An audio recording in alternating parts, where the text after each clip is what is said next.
Changing mindset is one of the hardest things to change, and it doesn't happen from a 1 hour training session that you do once a year. Valuable, yes, it can help support other initiatives, but it's not going to change the system. I'm Celisa Steele. I'm Jeff Cobb, and this is the Leading Learning Podcast. Diversity, equity, and inclusion are important goals for any business, including learning businesses. In the wake of George Floyd's murder, DEI gained ground, but many initiatives, unfortunately, have faltered or been cut completely in the years since. Our guest in this episode, number 372, is Miranda McKie, founder and CEO of McKie Consultants, a strategic consulting firm focusing on diversity, equity, and inclusion, and inclusive product design. Miranda believes in the need for evidence-based, long-term, goal-oriented DEI initiatives. She talks with Jeff about the role of data in DEI, how some familiarity with data analytics is increasingly becoming a prerequisite for many jobs, and why we need to think about diversity, equity, and inclusion like we approach climate change. Jeff and Miranda spoke in July 2023.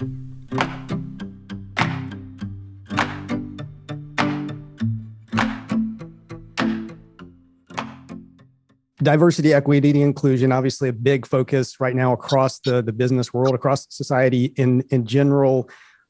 What does that work typically look like for you? Can you tell us about sort of if there are typical engagements for you, what do those involve?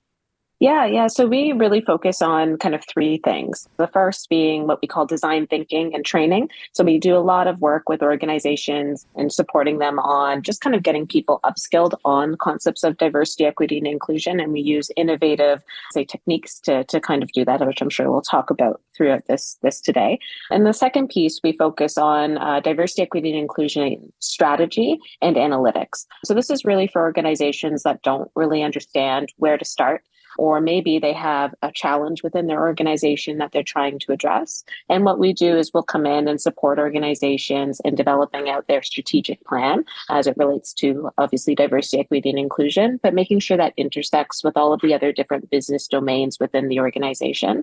And we like to take an analytics approach. We don't do diversity, equity, and inclusion based on gut feel, but really evidence-based work. And then the last area we focus on is what we call inclusive product design, where we work with organizations primarily in the e-commerce or SaaS-based solutions, so software as a service, and we support them in standing up products that are that actually meet the needs of the diverse users that are using them. So we manage product teams, we do UI UX design, and we really help organizations ensure that their products are actually inclusive and will meet their users' needs. And I definitely want to come back to that product design component of this, because I think that's just so interesting, and certainly the analytics as well, because I know that's probably going to go into the product design as much as it goes into everything else you do. But before we turn to that, you seem like a particularly good person to ask about just kind of the overall state of DEI efforts right now, because this has been something, organizations have been focusing on for a number of years now, forefront of a lot of managers' minds, a lot of leaders' minds. How much progress are we making? How well are organizations doing with DEI? Great question. So I would say, unfortunately, I think we could be doing a bit better.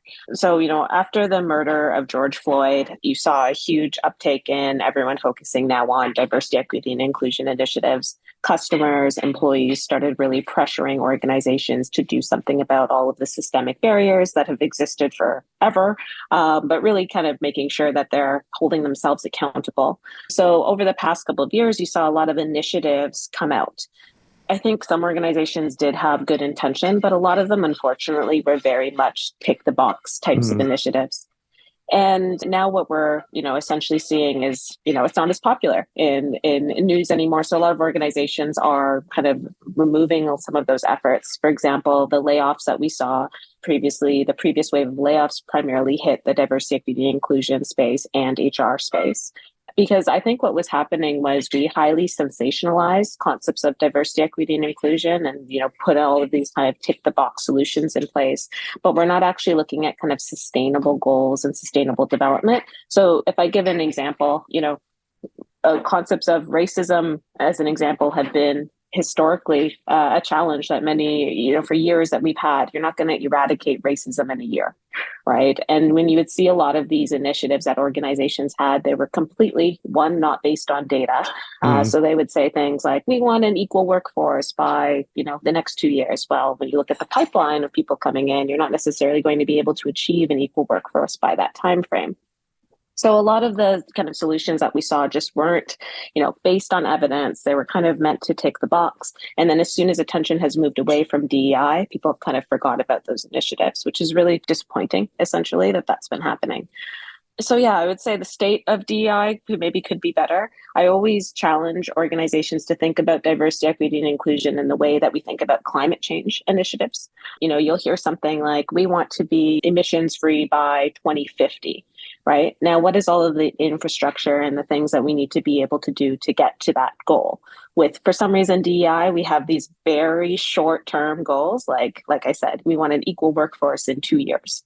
That's obviously not something that's sustainable, and a lot of organizations are setting them up for failure. And then when they're not achieving those goals, they're like, well, the program's useless, so we're going to offboard these employees. So I think, what I see in this space is really thinking more sustainably about these goals. And I think when organizations do that, they're going to start to yield a lot more impact, and not just, again, across, DEI, but across their entire business domains. I can see how sustainability would be certainly a problem with an issue, a challenge like diversity, equity, and inclusion. Maybe say a bit more. You mentioned, looking at the pipeline, for example, in terms of change happening. Maybe say a bit more about how you're using data and analytics to inform how organizations can develop a sustainable strategy, and maybe also how education and training fit in there. Because if we're talking about long-term change, obviously there has to be some change in the way people think, and that requires training and education. Yeah, 100%. How we think about DEI and how we look at data to help support that is we like to look holistically at your internal as well as external data. So let me just explain that a little bit. So within an HR department, as an example, you have tons of access to data. If you're not too familiar with the HR space, you have your HRIS or human resources information systems, you have your applicant tracking systems, you probably have learning and development systems, you have performance evaluation systems, and then not to mention all of the other data across other business domains like sales data, customer success data, et cetera, around employees. That's all very valuable data points to understand what's actually going on within an organization. So as an example, let's say you notice that employees aren't being promoted at the same rates, or you want to see if, people of color are getting the same access to promotions as non-people of color, as an example. Most organizations don't actually look at their data to understand promotion data. They'll make blanket assumptions. And by doing that, they're not understanding, well, why is maybe this individual not being promoted? So you want to look at all of those different data sources that you have to actually pinpoint some of those challenges. Was there, under the performance evaluation data, for example, are they being evaluated maybe in a biased way? You can do things by looking at, literally using natural language processing, AI, to evaluate that, to see if there's a gap there. Or, proportionally are a specific group of people and it may be a specific department not moving up at the same rates as others. So those are all kind of just, examples, but things that you want to look at to really understand what the root cause of the problem is, as opposed to diagnosing the problem without ever understanding it. And that's what we've seen today in DEI. It's like, this is the problem, racism or something like that. And it's like, let's dive into that and actually see where the barrier exists so we can address that and then create change around that topic. And then on the flip side, in the learning and development space, I find a lot of the learning and development focuses on, I'm sure you say it, unconscious bias training. That's like the number one thing that people have. Well, we know that, just doing, for example, training alone isn't enough to eradicate some of these systemic barriers. It's great to inform people on some of the challenges that other people may experience, or some of the terms and terminology around, what's going on from a DEI perspective. But changing behavior, and this, or changing mindset, is one of the hardest things to change. And it doesn't happen from a 1-hour training session that you do once a year. Valuable, yes, it can help support other initiatives, but it's not going to change the system. So you need to bring in all of these different tools and techniques if you really want to change something and change mindset and behavior that goes beyond just training. We're grateful to WBT Systems for sponsoring the Leading Learning podcast. Top Class LMS provides the tools for you to become the preferred provider in your market, delivering value to learners at every stage of their working life. WBT Systems' award-winning learning system enables delivery of impactful continuing education, professional development, and certification programs. The Top Class LMS team supports learning businesses in using integrated learning technology to gain greater understanding of learners' needs and behaviors, to enhance engagement, to aid recruitment and retention, and to create and grow non-dues revenue streams. WBT Systems will work with you to truly understand your preferences, needs, and challenges to ensure that your experience with Top Class LMS is as easy and problem-free as possible. Visit leadinglearning.com/topclass to learn how to generate value and growth for your learning business and to request a demo. There are obviously plenty of consultants out there who focus on technology and data and analytics. There are certainly plenty at this point who focus on diversity, equity, and inclusion. I have to say, I'm not sure that prior to this, I've connected with any who've really put those two areas together in their work to the extent that you have. So just sort of more from a personal perspective, personal and professional, I'd love to hear what your path was to focusing on that connection between technology and data on the one hand and DEI on the other.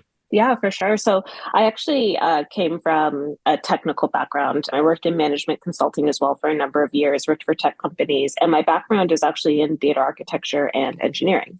And, everything in that space that you do is based on data. And especially when you're consulting, right?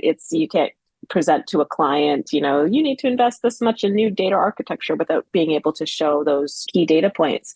And I was actually doing a project in management consulting, and I was working with the HR or talent and organization group that we call it.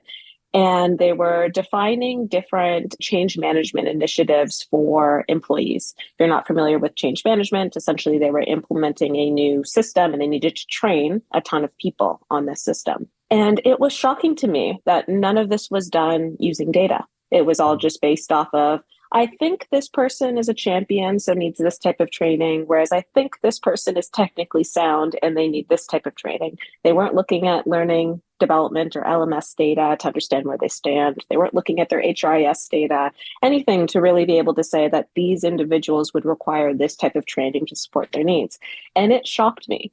And it shocked me that all of our engagements were like that, just kind of like based off of gut feel or what someone said. And so we ended up bringing in the concepts that we use in, data architecture and engineering to that change management initiative. And that kind of sprung a whole bunch of work around like, oh, what a great idea. Why haven't we done this before? And then that kind of expanded into the diversity, equity, and inclusion world. It was the same thing. Everything was just based on gut feel, not evidence-based. And then what was happening is things weren't working, right? Because we didn't do enough research in the beginning to be able to say, this is what employees need. This was what will yield the most value. These are, what the outcomes were. It was just like, yeah, let's do it. We think this will work. So I kind of worked with these organizations to bring in this data and really focused on the people analytics side of it. So how do we gain more by understanding more about people? And then it kind of sprung into this. And after a while, I was like, why am I doing this for this consulting company? I should start my own. And that's how I moved into this space on my own. I've felt that urge myself in the past. Yes. So, now, when it comes to, you talked about HRIS systems, LMS systems. I mean, when it comes to implementing and leveraging different types of technology platforms or systems, I know this is a place where you have a lot of experience. What are some of the common issues that you see arise specifically with respect to diversity, equity, and inclusion? And then what are some of the steps that organizations need to take to manage those challenges effectively? Oh, so many challenges. So one I mentioned already, across an employee life cycle, just to explain that, you have your recruitment, onboarding, professional development, retention and recognition, and offboarding. And those 5 areas of an employee cycle tend to have their own systems associated to them. So you're an HR professional, most HR professionals don't have strong understanding or background in data, how HR was historically taught, right? You're now expected to bring in all of these different sources of data, merge them to understand what's going on with employees. That's the first problem. the experience. Like it's a very difficult challenge to do something like that and start to drive very, very important insights out of that. The second challenge is that, HR data is very, very private. So even if you're a large organization and let's say you have a center of excellence for your IT departments and you want to go to them to help you with this analysis, that is also very difficult to do because you're dealing with such identifiable data that's obviously you can't share with just any type of developer. So there's a whole bunch of privacy things that need to come into play. And then the last piece is employees also really don't trust as much organizations to provide a lot of personal data and self-identify. So there's that piece as well, where you have data that's not very accurate because historically, you didn't maybe want to share your background or share your caregiver status and things like that because of how it would be treated. So now HR professionals want to kind of move into this data-driven area and space. And in fact, it's being demanded. Every business domain across an organization has to prove metrics, right? But HR still is very, very behind where they're not doing that as much because of some of these challenges. I always give the example of HR as kind of like where marketing was almost 10 years ago and maybe even 15 years ago when marketing would be made up of like a bunch of creative people. And I mean, marketers are still very creative, but they would be like, oh, we're going to go out into this market. Why? Because I feel like it's a good idea, right? Like it wasn't based on data. Now you can't be in marketing if you don't have an understanding of data. It's primarily their main role of how they go out into different markets, sell, et cetera. And that's kind of this transition period with HR where we're getting a new wave of HR professionals that are a little bit more data literate and understanding this. And we're trying to transition people that are in this profession to upskill and learn about data so that they can start to also drive a lot more impactful insights. Well, I think that comparison with marketing is particularly fruitful, partly because I think in many ways, I've often used marketing as a point of comparison to say, look at what's happened with data and technology. They're using data to learn about behavior and then to, actually do what marketers do to help to impact that behavior. There's a lot that learning and development professionals could learn from that, and obviously HR professionals as well. But also, so far we've been focused mostly internally in what we're talking about, internal technology systems, internal DEI initiatives, marketing, obviously externally facing. And of course, organizations have customers, or in the case of many of our listeners, members that they have to serve. So I'd be interested to hear, how are you seeing thinking evolve in terms of factoring DEI principles into how products are designed, developed, and managed? Yeah, great point. And when we think about DEI too, we like to think about it in almost like three pillars of your main users. So you obviously have your employees where most efforts are focused on, I would say today, but exactly to your point, you have the customers that you serve. And then of course you have your suppliers, and that's where supplier diversity comes in as well. A lot of organizations, to your point, exactly focus just on the employee side. And we almost forget that organizations are interconnected. So if you want to be a sustainable organization that's really supporting DEI comprehensively, you need to also look at the community that you serve and your suppliers and how you're supporting, kind of supplier diversity. And now we're starting to see it a little bit more, where I would say, as an example, a lot of organizations are realizing that from the products that they serve, where they're starting to bring in DEI professionals to comment on that, or even employee resource groups to comment. So as an example, let's say a sales team is going into a new market that they haven't gone into, and maybe this market is predominantly, let's just say Black, right? Some organizations will start to leverage their employee resource groups as an example to say, how does this communication that we're using appeal? Like, do we think this is the right things that we should be saying? What do you think based on your experience? And they're leveraging, DEI organizations like employee resource groups or professionals throughout their organization to help them in these other areas. Similarly with marketing. I mean, we've seen enough marketing campaigns that have gone really poorly because organizations have not done that, right? Where they'll bring it first into, DEI professionals to comment on, is this something that we should go to market with? Is this something that we're considering the community? And even from a data perspective, looking at, does the employee base represent the community that we're serving? So if we have a customer success line for a specific geographical region and no one from our company works there, will they be able to even serve that user base, right? Like maybe not, right? So it's like things like that we're starting to see organizations care about a little bit more, and DEI professionals, their roles are expanding more into those spaces. Similarly, even with supplier diversity, we were working with a client and they run very large events. And they were wondering why they weren't able to attract some diverse people to these events. And even something as simple as their food options. It's like, well, you're going into this very diverse community and the only options you have are like hot dogs and hamburgers, right? Like maybe just think about what other diverse suppliers you can bring in from the community that will speak to these people to show that you actually understand the community that you're running this event in, as an example. So it speaks to those people. Those are kind of some of the challenges across those areas. And I would say now organizations are starting again to think about it. And this is what really drove our service line around inclusive product design, helping organizations actually get there as opposed to just being like, oh, we know there's an issue, but how do we actually address this?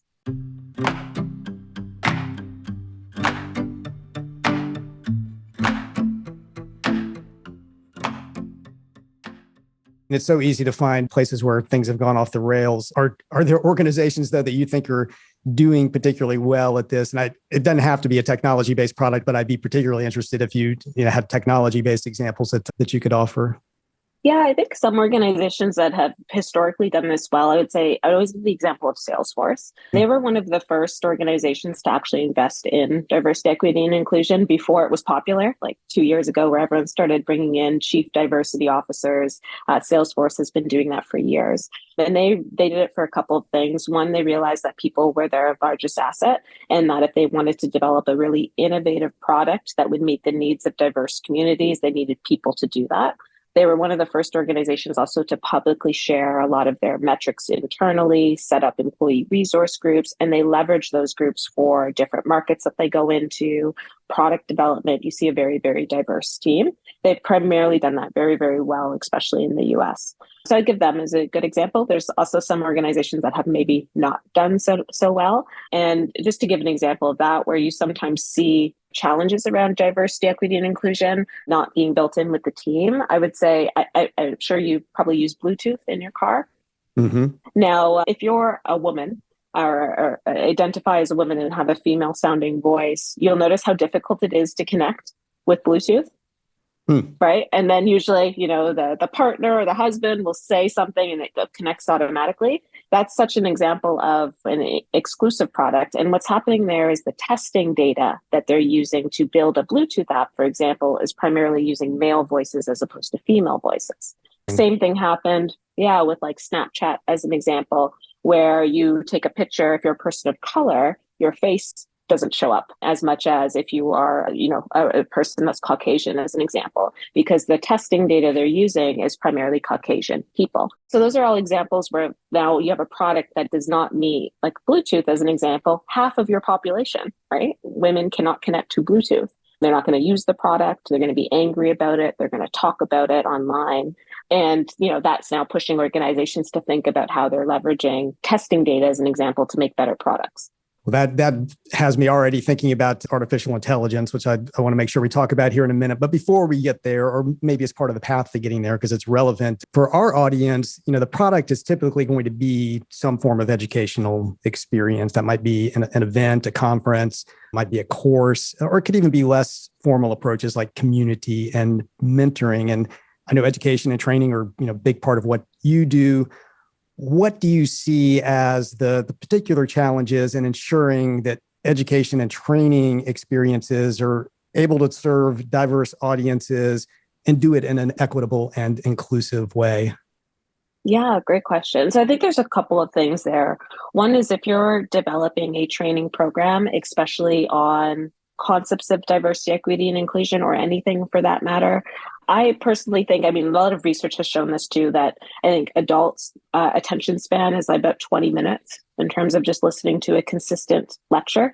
But for some reason, organizations still like to do the 4-hour lecture-based training, right? Which is just does not work. You don't retain that knowledge. So when you're starting to think about let's say building a training program, even if it isn't in the diversity, equity, and inclusion space, how can you start to incorporate more techniques to understand that you have a diverse set of learners? So I may be someone that loves to maybe read, or I may be someone that loves to listen to an audiobook or a podcast. Or I may need to draw, for example, to help retain knowledge. So giving people different options when you're developing out this type of training material they can find something that speaks to them and not trying to do just a one-size-fits-all approach. Obviously, budget is always a challenge and you can't just go out and develop everything, but really trying to understand your user base so that you're developing something that will support as much as possible, the mass majority of users or attendees in your training program. And there's things you can do very simply. One, ask them, how do you retain knowledge, right? What are some of the things that work for you? You see what you get on previous research. So if you're looking at if you have a learning and development system or an LMS system as an example, understand where do people drop off on different training programs, and then looking at their demographics. Do I notice that women that are caregivers for some reason are only doing their training program in the earliest of the mornings, as an example? Maybe there's a time constraint for after work, right? So really understanding your users by leveraging data will help you develop a more robust program. And I mentioned already or suggested already that we need to be thinking about how artificial intelligence factors into this, because artificial intelligence is going to be, increasingly making some of the decisions about how we participate in different types of products, including learning experiences, especially e-learning. So I'd love to hear, what do you see as the major concerns and opportunities that we're now facing when it comes to creating products with artificial intelligence, whether that's, using artificial intelligence for design and creation, delivery, or all of the above? Great question. And I'll start off by saying I think AI is great and something that's so exciting right now in our space. But exactly to your point, you need to be very careful with it. And I worry at times that our regulation doesn't move as fast as technology does, which is sometimes concerning when you see all of the amazing progress. And I do truly think AI is amazing and how it's been moving, but the limited regulation around it. So let me kind of just explain a little bit. Anyone that knows anything about AI knows that you have to train it. You're training a model. Essentially, it's based on humans and what humans know. What do we know about humans? We know things that humans are unconsciously biased, right? When they build things and they're not really necessarily thinking about everything from that perspective. So you run the risk, especially when you're building AI models, to have that bias built in. And the challenge there is that now it's built at scale, right? Before, you could give the example of you have one bad apple and creating a problem. But if that one bad apple is building an AI model, right, then you have the challenge. And I'll give an example. There was a financial services organization out of the US, and they were building a mortgage approval process using AI. So as opposed to going to a mortgage broker and requesting, a loan, they were like, we'll feed it historical data, right, to be able to train the model. We'll have people that can help train the model. And then, you submit your application just like that. You get whether if you're approved or unapproved. So what do you think happened? Well, I can already start to see the problems, right, even as you're saying exactly. it. Yeah. All right. Historically, who didn't get mortgages? Black and Latino people in the US. So what was happening? Now you have this AI model that was built that is now creating challenges at scale of these individuals getting access to a mortgage. They retracted the model, fixed it, et cetera, but it was a huge challenge. So that's just kind of an example when we're building, AI models and we're using, because you have to use historical data to build them, that's some of the challenges when we have these systemic issues that are embedded in things that we've done historically. I always recommend organizations, especially HR practices, because they are very afraid of AI, I would say, for a lot of the organizations we speak to because of some of these reasons. One thing I recommend, if you are thinking about building some form of AI model within your organization or, investing in that, I always recommend that you set up some form of an AI committee or a steering committee that consists of, some HR professionals, data privacy, legal, and maybe an ethics professional to really discuss how it's being built. Where I see that gap is often it's, hey, let's build an AI model. Hey, developer, data scientist, go build it. And we're expecting that data scientist or developer to have all of this knowledge on bias, et cetera, just at a whim. They didn't go to school for that. Why would we expect them to just know that? So we need to put those safeguards in place so that, we're making sure that what we're building isn't inherently biased and creating more challenges for organizations at scale.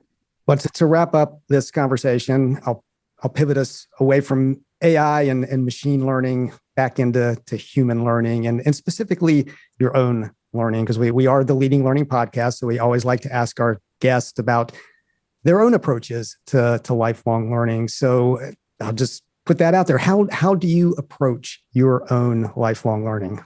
Yeah, great question. I mean, there's obviously the traditional ways. I love listening to podcasts and getting exposure in that way, as well as reading. But I would say one of my favorite ways to learn is actually getting exposure to groups of people that I would never maybe cross paths with. Just the other day, I was kind of invited to a Russian Orthodox family's house for dinner, and I would never kind of fall or kind of cross paths with someone in that faith as an example, but it was just so amazing to see, their perspectives, how they, different things that they do to gain exposure into those areas. So I would encourage people to try and get as much exposure as possible, especially being in DEI. I find, there's a thought and a process of, what a lot of DEI professionals think, but I always try to get exposure to the other side of where people maybe not agreeing with some of those areas so that you can just bring in different perspectives and really be able to think through, why is someone not maybe supporting this, so you can instill empathy on both sides. So I'd say exposure is one of the most important things that I think someone could do for lifelong learning.